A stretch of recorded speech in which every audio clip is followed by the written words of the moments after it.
العظيم. قال النبي صلى الله عليه وسلم: ومن كان في حاجة أخيه كان الله في حاجته. صدق اللہ مولانا العظیم. تمام قسم کی تعریفی کلمات حمد و ثنا، کبریائی، یکتائی، تنہائی، ہمہ قسم کی تعریف اللہ رب العالمین کی ذات کے لیے خاص. بے شمار ناتعداد تنقید درود و سلام امام الاولین والآخرین، امام الحرمین سید الثقلین، امام الانبیاء، خطیب الانبیاء، شفیع المذنبین، صادق الامین، ساری کائنات کے سردار، میرے اور آپ کے دلوں کی بہار جناب محمد رسول اللہ صلی اللہ علیہ وآلہ وسلم کی ذات گرامی پر احباب سی وقار اللہ تعالی ہم سب کی حاضری اپنی رحمتوں سے قبول فرما کر دنیا اور آخرت کی عزتیں ہمیں نصیب فرمائے، اور میری آواز سن رہے اپنے گھروں میں کام کاج میں ان کے لیے دعا فرمائے اللہ رب العالمین انہیں بھی اپنے گھر کی اول وقت میں حاضری نصیب فرمائے. حضرات سی وقار گزشتہ دو خطبات کے اندر ہم نے احساس کے اوپر بات کی کہ ہمیں احساس کی بنیاد میں زندگی گزارنی چاہیے. اپنے والدین کے بارے میں ہمارے دلوں میں احساس ہو، اپنے بیوی بچوں کے بارے میں دل میں احساس ہو، اپنی فیملی، اپنے ہمسائے، اپنے دوست، اپنی مسجد کے نمازی، جہاں تک ہمارا تعلق ہے ان لوگوں کے بارے میں ہمارے دلوں میں احساس ہونا چاہیے. اور آپ تاریخ پڑھ کے دیکھیں کہ اس کائنات میں جس نے بھی احساس کے اوپر زندگی گزاری ہے، احساس کی بنیاد پہ جس نے اپنی زندگی گزاری ہے، اللہ نے اسے ہمیشہ ہمیشہ کی عزتوں سے نوازا ہے.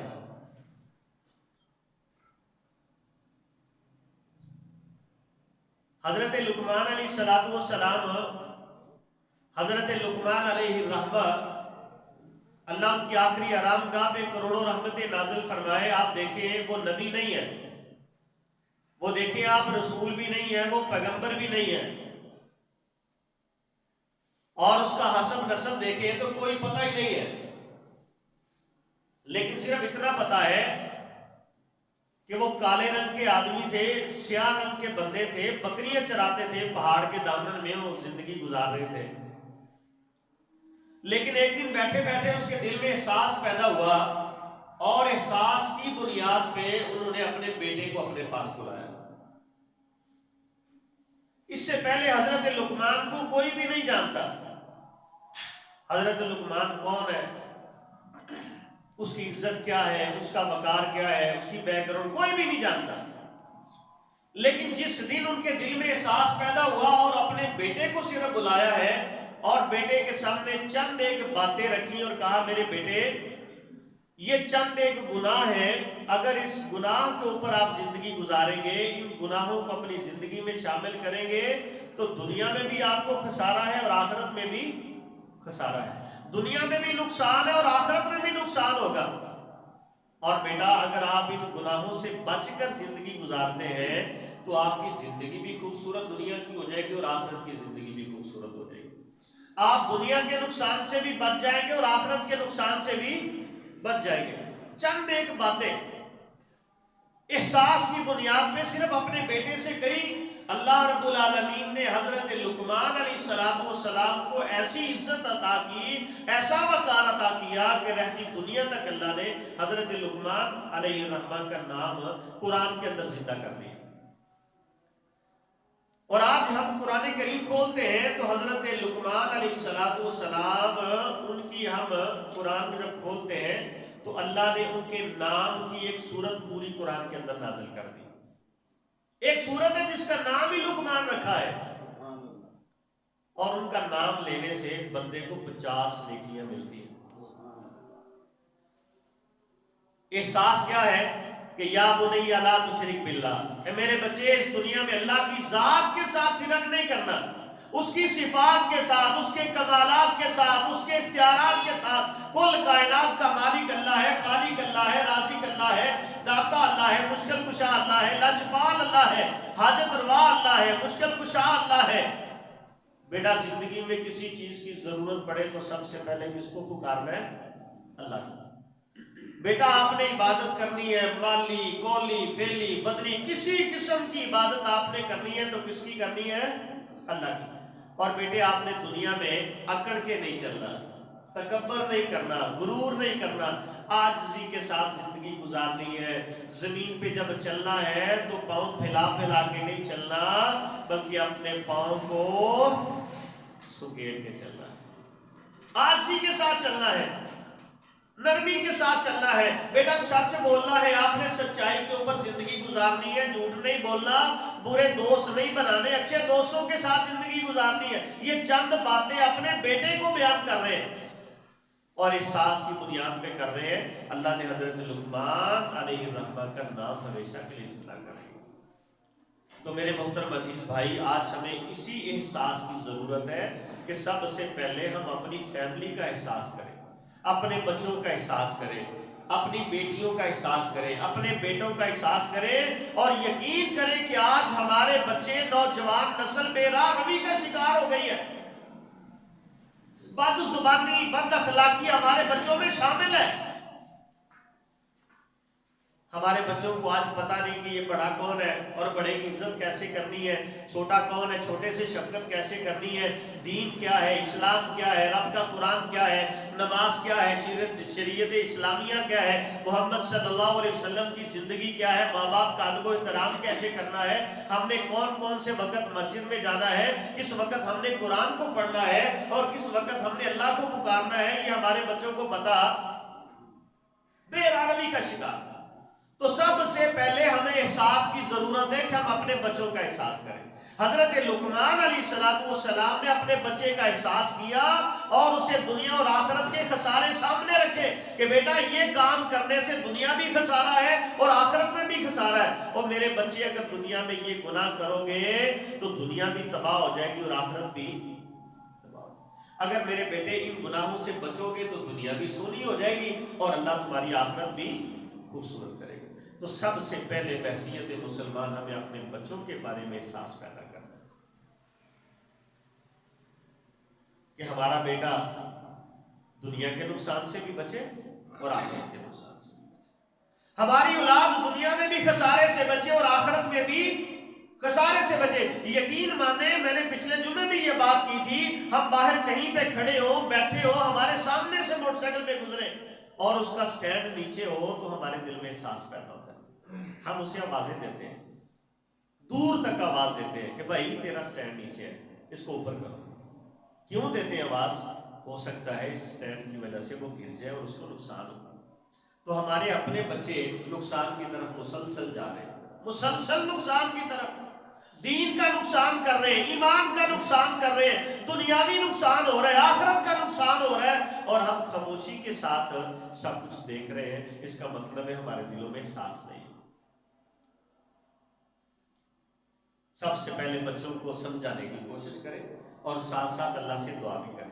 اگر ہم سمجھا رہے ہیں، دعا اللہ سے کر رہے ہیں تو پھر ہمارے دل میں احساس موجود ہے. لیکن اگر ہم نے خاموشی اختیار کر لی ہے، نہ اللہ کی طرف رجوع ہے، نہ اللہ سے دعا مانگ رہے ہیں، نہ اس کے پیچھے بچوں کے پیچھے جا رہے ہیں، ان کا پیچھا کر رہے ہیں، تو ہمارے دل میں بچوں کا احساس نہیں ہے. ہم اسی طرح اپنے بچوں کو پال رہے ہیں جس طرح جانور اپنے بچوں کو پالتا ہے. کبھی دیکھا جانور کو؟ آپ شیر دیکھیں جنگل میں، وہ دانتوں سے کیسے چیڑ پھاڑ کر لیتا ہے، لیکن جب اپنے بچوں کو اٹھاتا ہے تو دانت لگنے ذرہ بھی نہیں لگنے دیتا. حالانکہ وہی دانت ہے جس سے تھوڑی دیر پہلے وہ چیڑ پھاڑ کر رہا تھا، آج اسی دانتوں سے اپنے بچے کو اٹھایا ہوا ہے، لیکن بچے کو تکلیف نہیں ہو رہی کیونکہ اس کو بچہ یہ میرا بچہ ہے، اس کو تکلیف ہوگی تو مجھے. وہ بھی اپنے بچوں کو پالتے ہیں. تو ہم احساس کی بنیاد کے بغیر اگر بچوں کی خلاف برا صرف رہے ہیں تو پھر ان میں اور ہمارے میں فرق ہے. احساس اپنے دل میں پیدا کریں. حضرات ذی وقار احساس کے ساتھ زندگی گزار جائیں. ہم سارے احساس کے ساتھ زندگی گزار جائیں. احساس کا مطلب کیا ہے؟ ہم دنیا میں کسی کے کام آ جائیں، ہم دنیا میں کسی کے کام آ جائے، کسی کے بھی کام آ جائے، اپنے بھائی کے کام آ جائے، اپنے والدین کے کام آ جائے، اپنی بہنوں کے کام آ جائے، اپنے عزیز رشتہ دار کے کام آ جائے، اپنے ہمسائے کے کام آ جائے، اپنے مسجد کے نمازی ہیں ان کے کام آ جائے، کسی کے کام آ کے زندگی گزار جائے، اس کو احساس کرتے ہیں۔ اس کائنات کے سب سے عظیم رہنما ہمارے مرشد جناب محمد صلی اللہ علیہ وسلم کی زندگی احساس کے اوپر زندگی گزری ہے، ایک ایک لمحہ احساس کے اوپر گزرا ہے، ایک ایک گھڑی احساس کے اوپر گزری ہے، ایک ایک رات احساس کے اوپر گزری ہے۔ اور حضرت ابو بکر صدیق رضی اللہ تعالیٰ عنہ کے بعد ہے، آپ حضرت ابو بکر صدیق رضی اللہ تعالیٰ عنہ کی زندگی دیکھیں، اللہ کی قسم احساس کے اوپر زندگی گزری۔ جب حضرت ابو بکر صدیق رضی اللہ تعالیٰ عنہ کی میت کو اٹھایا جا رہا تھا تو آپ یقین مانیں، مفسرین نے لکھا ہے باؤجی، چھوٹے چھوٹے معصوم بچے، چھوٹی چھوٹی معصوم بیٹیاں ان کی چارپائی کے ساتھ لپٹ گئی، چمٹ گئی ان کے ساتھ کہ آپ ان کو کہاں لے کے جا رہے ہو؟ تو وہ بتاتے ہیں کہ جن بچوں نے ان کی میت کو پکڑ لیا تھا وہ ان کے اپنے بچے نہیں تھے۔ تب جا کے پتا چلا کہ حضرت ابو بکر صدیق رضی اللہ تعالیٰ کتنی بڑی ہستی ہے، کتنی بڑی شخصیت ہے۔ تب جا کے پتا چلا کہ یہ وہ ان مجاہدین کے بچے ہیں جو میدان جہاد میں شہید ہو چکے تھے، اور شہداء کے بچے یتیم اور مسکین بچے ہیں، یہ وہ بچے ہیں جن کے باپ دنیا سے چلے گئے، ان کے بعد ان کی پرورش اور ان کی کفالت حضرت ابو بکر صدیق رات کی تنہائی میں جا کے کیا کرتے تھے۔ ان کی بکریوں کا چارہ ابو بکر صدیق لایا کرتے تھے، ان کی بکریوں کا دودھ دھو کے وہ ان بچوں کو پلایا کرتے تھے حضرت ابو بکر صدیق رضی اللہ تعالیٰ۔ اور احساس کی زندگی گزار کے گئے ہیں تو جگہ کہاں ملی ہے قبر کے لیے؟ محمد صلی اللہ علیہ وسلم کے دائیں بازو کے ساتھ۔ کہاں ملی ہے؟ احساس کی زندگی، کہ یتیموں کے بارے میں احساس کر رہے ہیں، ان کے باپ دنیا سے چلے گئے، ان کی کفالت کر رہے ہیں، بس اتنی سی زندگی۔ اس کے بعد حضرت عمر فاروق رضی اللہ تعالیٰ نے، دیکھیے حضرت عمر فاروق رضی اللہ تعالیٰ خلیفۃ المسلمین بنے ہیں، چاروں طرف اسلام پھیلا ہوا ہے، چاروں طرف خادم موجود ہے، جانثار موجود ہے، زندگی لٹانے والے موجود ہیں، لیکن اس کے باوجود حضرت عمر فاروق رضی اللہ تعالیٰ کی زندگی احساس کے اوپر زندگی گزری ہے۔ دل کے اندر اتنا احساس ہے خدا کی قسم کہ رات کو مدینہ المنورہ کی گلیوں میں وہ گشت کیا کرتے تھے، اپنی چارپائی پہ نہیں لیٹتے تھے۔ کیوں؟ یتیم، مساکین، غرباء، تنگ دست، محتاج، بھوکے، ان کے لیے راشن وہاں سے بیت المال سے اٹھا کے رات کی تاریکیوں میں ان کے گھروں میں پہنچایا کرتے تھے، عزت کے ساتھ، احساس کی بنیاد پہ۔ اور حضرت عمر فاروق رضی اللہ تعالیٰ کو جگہ کہاں ملی؟ دنیا کائنات کے سردار احمد مجتبیٰ جناب محمد رسول اللہ صلی اللہ علیہ وسلم کے بائیں بازو کے ساتھ۔ اس جگہ پہ جگہ ان کو ملی سراج صاحب، جس جگہ ایک لمحہ بھی اللہ کی رحمتوں کے بغیر نہیں گزرتا۔ ایک لمحہ کیا ہوگا؟ 24 گھنٹے اللہ کی رحمتیں جہاں پہ برس رہی ہے، درود پاک کے نذرانے، درود و سلام کی بارش جس جگہ پہ ہو رہی ہے، اس جگہ ابو بکر صدیق ہے اور عمر فاروق رضی اللہ تعالی لیٹے ہوئے ہیں۔ اللہ کی قسم اس کے پیچھے دیکھیں کیا ہے؟ صرف احساس کی بنیاد پہ، کہ صرف اپنی فکر نہیں کی، اپنے آس پاس کی فکر کی ہے۔ تو میرے بھائیوں، ہم بھی احساس کے اوپر زندگی گزار کے چلے جائیں، احساس کے اوپر زندگی گزار کے چلے جائیں، اللہ کی قسم ہے دنیا بھی خوبصورت ہو جائے گی اور آخرت اتنی خوبصورت ہوگی کہ آپ سوچ بھی نہیں سکتے۔ احساس کسے کہتے ہیں؟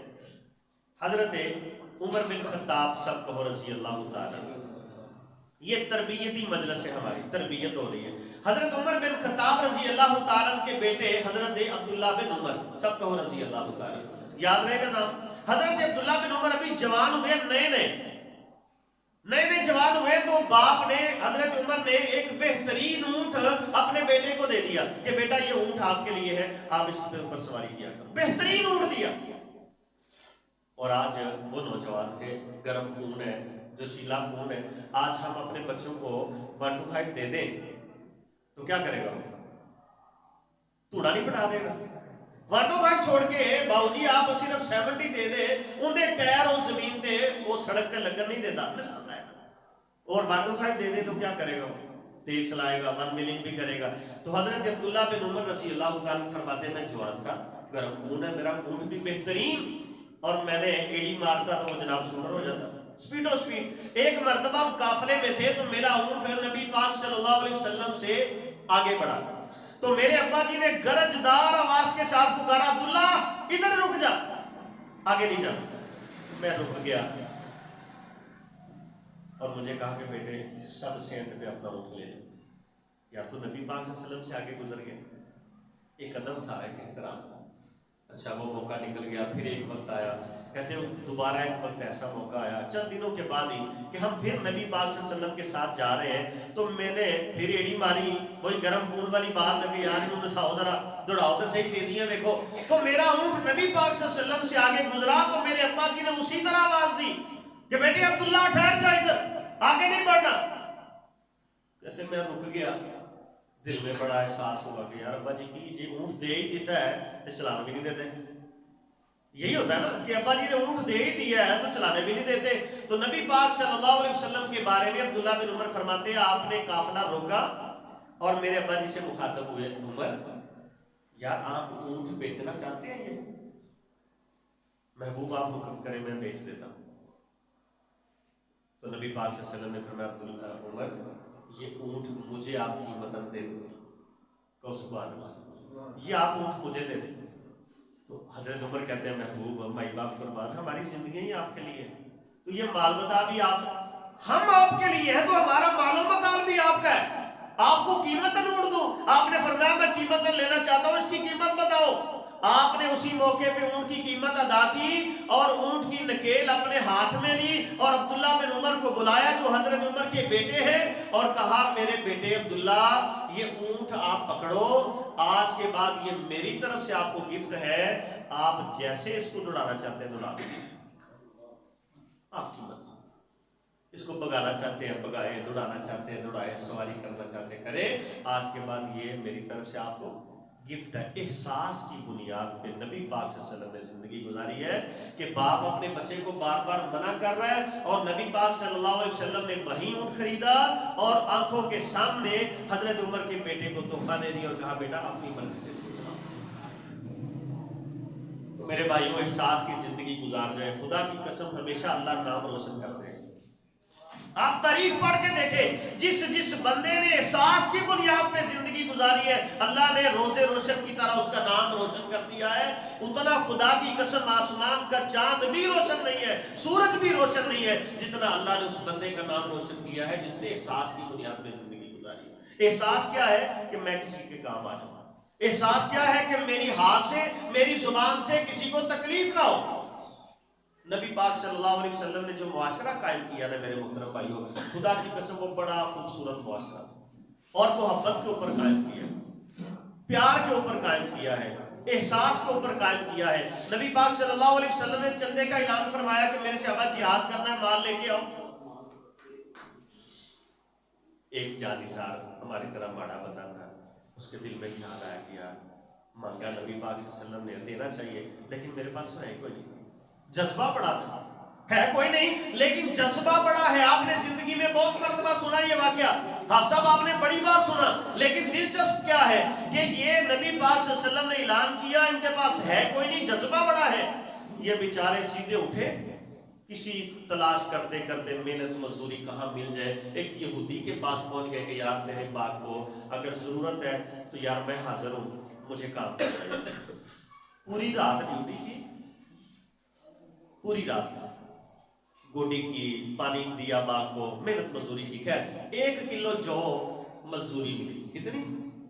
1 کلو جو مزدوری ملی. بیچارہ خوش ہو کے گیا اپنے گھر میں, مٹھ بھر کے گھر رکھ کے ایک مٹھے کی تو لکا کے لے آیا. جدو آیا نا مسجد نبی تو دیکھ کے پریشان ہو گیا کہ یار اتنے ڈھیر لگے ہیں, میں کی لیا ہے, یہاں تو ڈھیر لگے ہوئے ہیں، تو میرے پاس کیا ہے؟ کچھ بھی نہیں ہے۔ یہ بیچارہ پریشان کھڑا ہے اور بار بار چھپاتا ہے اس کو جو آدھا کلو پاؤ جو اس کے پاس ہے وہ چادر میں کپڑوں میں چھپا رہا ہے کہ یار کیا رکھوں سامنے، دو جہانوں کے سردار سامنے کھڑے ہیں، یہاں تو ڈھیر لگے ہوئے ہیں اور میرے پاس کیا ہے؟ نبی پاک صلی اللہ علیہ وسلم کا چہرہ انور آپ کی نظر پڑی تو آپ نے دیکھا کہ یہ میرا جانثار پریشان ہے۔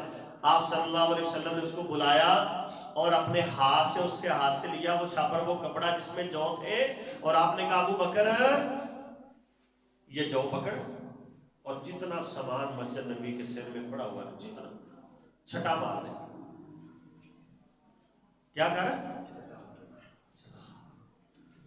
وہ پریشان ہے کہ یار میں دیکھ کچھ نہیں سکا اور نبی پاک فرماتے ہیں چھٹا مار دے اس کے اوپر بکھیر دے، اور آپ نے فرمایا میرے جانثار اللہ کی قسم ہے اللہ تیرا خلوص دیکھ رہا ہے، اللہ نے دیکھا ہے تو کس طرح تلاش کر کے محنت مزدوری کر کے لایا ہے، اور میرے جانثار تمہیں اس موقع پہ پریشان ہونے کی ضرورت نہیں ہے۔ کائنات کے رب نے جتنا اجر ان سب لوگوں کو دیا ہے اتنا تمہیں اکیلے کو اللہ نے اجر عطا کیا۔ میرے نبی نے اس کو خوش کر دیا، اس کے دل کو سکون پہنچایا، اس کے دل کو راحت پہنچائی۔ جو پریشان ہو رہا ہے دیتے ہوئے بھی پریشان ہو رہا ہے کہ یار میں کیا دے رہا ہوں، اور میرے نبی پاک صلی اللہ علیہ وسلم نے اسے زمین سے اٹھایا آسمان کی بلندیوں پہ چھوڑا جا کے کہ میرے جانثار جتنا اجر یہ ڈھیر والوں کو ملا ہے اتنا اللہ نے تمہیں اکیلے کو دیا۔ خوش ہو گیا یار۔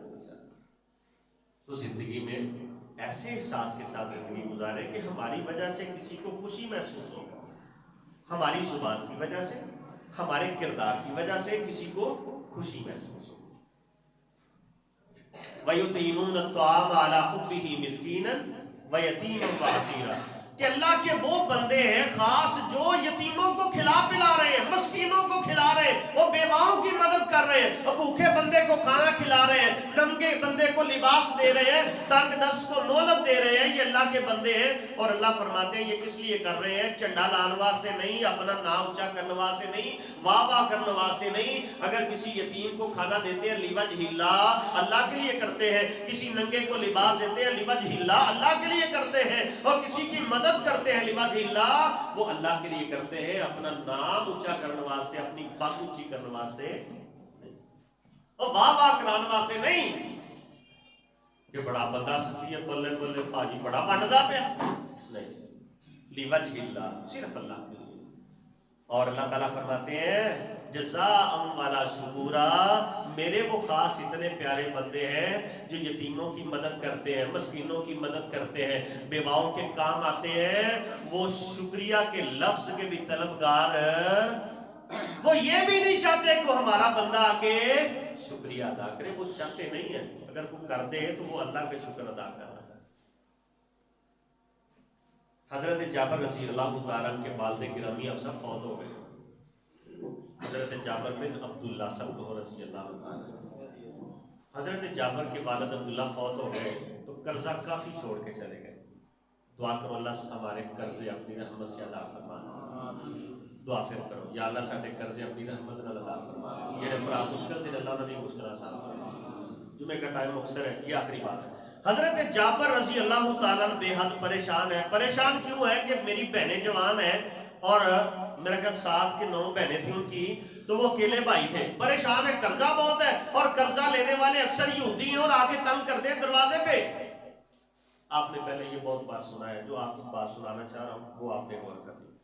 حضرت جابر رضی اللہ تعالیٰ کے پاس گئے، جا کے ان کی منت سماجت کی، کچھ مہلت مانگی اور کچھ معافی کے طلبگار ہو گئے، یا کچھ نہ کچھ آپ معاف کر دیں، چلے کچھ نہ کچھ میں آپ کو ادا کر دوں، اس کے لیے مجھے مہلت دیں، میرا پھل آئے گا باغ کا تو میں آپ کو ادا کر دوں۔ انہوں نے کہا نہیں ہنے چاہیے، ہنے رکھ، آج کل سی رکھ بھائی، بڑا تنگ کیا۔ حضرت جابر بے حد پریشان ہے، بار بار منتیں کرتے ہیں، اتنی منتیں کرنے کے باوجود یہودی مانتے نہیں ہے، بے حد پریشان ہو کے وہ حضرت نبی کریم صلی اللہ علیہ وسلم کی بارگاہ میں آ گئے۔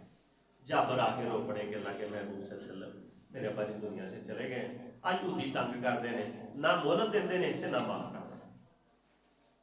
اب جابر پریشان تھے، اب کون پریشان شروع ہو گیا؟ نبی پاک صلی اللہ علیہ وسلم بے حد پریشان ہو گئے، بے حد پریشان ہو گئے۔ اتنا پریشان ہوئے کہ حضرت ابو بکر صدیق رضی اللہ تعالیٰ عنہ فرماتے ہیں نبی پاک صلی اللہ علیہ وسلم نے بغیر کسی تاخیر کیے ان سارے یہودیوں کو بلایا اپنے بارگاہ میں اپنے پاس، اور جس طرح جابر رضی اللہ تعالیٰ عنہ منتیں کر رہے تھے، سونے نبی پاک صلی اللہ علیہ وسلم ان کی منتیں کر رہے ہیں کہ یار جابر کو تھوڑی مہلت دے دے، تھوڑا معاف کر دے، لیکن وہ مانتے نہیں، چلے گئے وہ۔ حضرت ابو بکر صدیق فرماتے نبی پاک صلی اللہ علیہ وسلم نے یہ نہیں کہا جابر یار میں منتیں تو تیری کی تھی، تیری مہربانی یار نہیں مانے میں کی کرا۔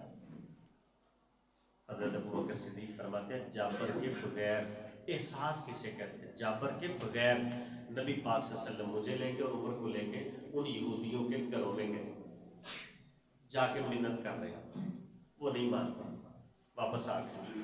حضرت عمر کہتے ہیں کہ محبوب تم کیڑی لوڑ ہے پریشان ہو گئی، قرضہ جابر کا ہے، پریشان آپ ہے، قرضہ جابر نے دینا ہے، بے سکون آپ ہو گئے، قرضہ جابر نے دینا ہے اور بے چین اپنے آپ کو آپ نے کر لیا ہے۔ اس موقع پہ نبی پاک صلی اللہ علیہ وسلم نے ہماری جد جان ہمارے مرشد پاک نے فرمایا میرے عمر اور عثمان اور ابو بکر صدیق مجھے اپنی مسجد نبوی میں 1 مہینہ اعتکاف کرنے سے زیادہ عزیز ہے کہ میں اس روئے زمین پہ کسی انسان کے کام آ جاؤں۔ عمر مجھے اپنی مسجد نبوی میں 1 مہینہ اعتکاف کرنے سے زیادہ عزیز ہے کہ میں کسی دکھی کے کام آ جاؤں، میری وجہ سے کسی کا معاملہ حل ہو جائے، میری وجہ سے کسی کی زندگی میں سکون آ جائے، مجھے مسجد نبوی میں 1 مہینہ اعتکاف کرنے سے زیادہ عزیز ہے۔ مسجد نبوی میں 1 نماز پڑھے کتنا ثواب ہے؟ 50,000 نماز کی نہیں تو مہینے کا حساب لاؤ آپ صاحب، تو لمبا چوڑا نہیں گل پاتی۔ اور پھر اعتکاف آپ نے فرمایا اس سے زیادہ عزیز ہے کہ میں کسی پریشان بندے کے کام آ جاؤں۔ یہ کون فرما رہے ہیں؟ اتنے نہ سنی دا مسئلہ ہے کوئی، نہ بھابی دا مسئلہ ہے، نہ دیوبندی دا مسئلہ ہے، نہ کچھ بریلوی دا مسئلہ، انسانیت دا مسئلہ ہے۔ انسانیت اسے کہتے ہیں کہ آپ دنیا میں کسی کے کام آئے، احساس کی زندگی گزار کے چلے جائے میرے بھائی، احساس کی زندگی۔ اور حضرت ابو بکر صدیق رضی اللہ تعالیٰ عنہ فرماتے ہیں نبی پاک صلی اللہ علیہ وسلم ایک دفعہ ان کے دروازوں سے خالی لوٹ آئے، انہوں نے مانا نہیں، نبی پاک صلی اللہ علیہ وسلم دوبارہ پھر انہی یہودیوں کے دروازے پہ جا کے جابر کے لیے منت کر رہے ہیں۔ اللہ ہمیں ایسی احساس کے اوپر زندگی گزارنے کی توفیق عطا فرمائے۔ حضرات ذی وقار نبی پاک صلی اللہ علیہ وسلم کی حدیث ہے صحیح مسلم کی، آپ نے فرمایا میرے صحابہ قیامت کے دن جنت میں سب سے زیادہ لوگ کون داخل ہوں گے؟ تو سبحان اللہ۔ آپ نے فرمایا جن کے دل چڑیا کی طرح نرم ہے، جن کے دل چڑیا کی طرح، چڑیا کا دل بڑا نرم ہوتا ہے، آپ نے فرمایا جن کے دل پرندے طرح نرم ہے نا، سب تو زیادہ جنت انہوں نے چل جانا۔ کیا مطلب ہے کہ یار اپنے ماں باپ کو تکلیف میں دیکھا ہے تو ہمیں تکلیف محسوس ہونی چاہیے، اپنے بہن بھائیوں کو تکلیف میں دیکھا ہے تو ہمیں تکلیف محسوس ہونی چاہیے، اپنا کوئی نمازی تکلیف کے اندر آ گیا تو اس کی تکلیف ہمیں محسوس ہونی چاہیے، ہمارا کوئی پریشان نظر آئے تو اس کی تکلیف، اس کا دکھ ہمیں محسوس ہونا چاہیے۔ دند نہیں کٹ دے پھرنا کہ یار چنگا ہو گیا پھنس گیا، یہ بھی سانے تو بغیر کام کرتا پھرتا اسی ویکھیا رگڑا لگا، نہیں یہ نہیں۔ آپ نے فرمایا جو احساس کی بنیاد پہ زندگی گزارتا ہے جنت میں سب سے زیادہ ہو جائے گا۔ آپ نے فرمایا میرے صحابہ آسان بات کر دیتے ہیں، احساس کسے کہتے ہیں؟ آپ نے فرمایا میرے صحابہ کو بندہ دنیا میں یہاں مدینہ آ گیا ہے، کسی سے ملنا چاہتا ہے، راستہ نہیں اسے مل رہا، اسے گھر نہیں مل رہا، بیچارہ پریشان ہو رہا ہے، کبھی یہ گلی بڑھ جاتا ہے، کبھی وہ گلی بڑھ جاتا ہے، کبھی وہ گلی بڑھ جاتا ہے، رستہ نہیں مل رہا اسے۔ جو بندہ اس کا ہاتھ پکڑے اور اس کو اس کی منزل پہ چھوڑ آئے، کائنات کا رب زندگی کے سارے گناہ معاف کر سکتا ہے۔ بھولے ہوئے کو صرف راستہ بتا دینا احساس کی بنیاد پہ کہ یار یہ بندہ پریشان ہے، انہیں پھردا رہنا لبدا رہنا، کار نہیں لبنا، کار تک نکر سے، تو وہ احساس کی بنیاد پہ اسے گھر تک چھوڑ دیتا ہے۔ سونے نبی صلی اللہ علیہ وسلم نے فرمایا اللہ زندگی کے سارے گناہ معاف کر دیتا ہے۔ کیوں جی انہاں کو زندگی کر سکتے ہیں کہ نہیں کر سکتے؟ دنیا کا مختصر ترین خطبہ صاحب، دنیا کا مختصر ترین خطبہ سوڈان کے شیخ عبد الباقی صاحب کو رحمۃ اللہ تعالیٰ علیہ، وہ ممبر پہ تشریف لائے، اذان ہوئی، خطبہ پڑھا انہوں نے عربی، اور انہوں نے ایک ہی بات کی اور کہتے ہیں نماز شروع کر۔ وہ بات کیا کی؟ شیخ صاحب فرماتے ہیں کہ کسی محتاج بھوکے بندے کو ایک لقمہ کھلانا روئے زمین پر 1000 مسجدیں تعمیر کرنے سے زیادہ بہتر ہے۔ چلو نماز کہتے ہیں دنیا میں 1000 مسجدیں تعمیر کرنے سے زیادہ بہتر ہے کسی بھوکے بندے کو صرف ایک لقمہ کھلانا، صرف ایک، وہ ٹھڈ بھر کے نہیں، 5-7 روٹیاں نہیں، صرف ایک لقمہ کھلا دے 1000 مسجد بنانے سے بہتر ہے۔ شیخ عبد الباقی رحمہ اللہ فرماتے ہیں اور قرآن کی روح سے فرما رہے ہیں۔ ابو داؤد کی حدیث ہے، نبی پاک صلی اللہ علیہ وسلم کے بارے میں صحابہ فرماتے ہیں آپ اپنی زندگی میں ضعیف لوگوں کو تلاش کیا کرتے تھے۔ کن کو؟ ضعیف کسے کہتے ہیں؟ جس طرح اچھا بوڑھے ہو گئے، بوڑھے ہو گئے نا، ایک وقت سی لویا ہاتھ نہ مروڑ دیندے سے، کیوں ہون مشین نہ بھی نہیں موڑتا، کیوں ایسا؟ ضعیف لوگوں کو نبی پاک صلی اللہ علیہ وسلم تلاش کیا کرتے تھے، کمزور لوگوں کو نبی پاک صلی اللہ علیہ وسلم تلاش کیا کرتے تھے، تنگ دست لوگوں کو تلاش کرتے، اور پھر آپ نے ایک موقع پہ فرمایا میرے صحابہ میری مدد کرو اس معاملے میں، اگر آپ کو زندگی میں کوئی محتاج، کوئی مسکین، کوئی پریشان نظر آئے مجھے خبر دو۔ اور سونے نبی صلی اللہ علیہ وسلم نے فرمایا میرے صحابہ ان کمزور اور ضعیف لوگوں کی مدد کی وجہ سے اللہ آسمان سے رحمتیں نازل کرتا ہے۔ یارو تو کلو سے لے لینے گھر لیا واسطے کہ محلے سے کوئی ماڑا بندہ ہے چلو کلو نہیں، ادھا کلو نہیں، پا نہیں تے ایک سے تے دے سکتے ہیں کہ بابا جی پڑھو ذرا محبت نال تواڈے واسطے گفٹ ہے، انہاں کو کر سکتے ہیں نا یار، کلے درجن لے لینے۔ محلے میں کوئی ماڑا بندہ، بزرگ، ابا جی کا دوست، ابا جی کا یار، ابا جی دنیا تو دور گئے انہاں دے سجن بیلی تے ہے نا یار، ایک ادھا کلا شاپر چوں کڈ کے محبت نال پیار نال شابہ پڑھو، محبت پیار ہے، تحفہ قبول کرو۔ فرمایا سورہ نبی نے اللہ اس وجہ سے رحمتیں نازل کرتے ہیں۔ اور دوسری صحیح مسلم کی حدیث ہے، میرے نبی پاک صلی اللہ علیہ وسلم نے فرمایا جسے یہ پسند ہو میری امت کے لوگوں کہ قیامت کے دن اللہ اس کی سختیاں دور کر دے، قیامت کی سختیوں سے اللہ علیہ وسلم، سورہ نبی صلی اللہ علیہ وسلم اللہ سے پناہ مانگا کرتے تھے آخرت کی سختیوں سے، اللہ ہمیں محفوظ فرمائے۔ آپ نے فرمایا تم میں سے جسے یہ بات پسند ہو کہ اللہ قیامت کی سختیاں اسے دور کر دے، وہ دنیا میں اپنے کسی مسلمان بھائی کی سختی دور کر دے، اللہ آخرت کی سختیاں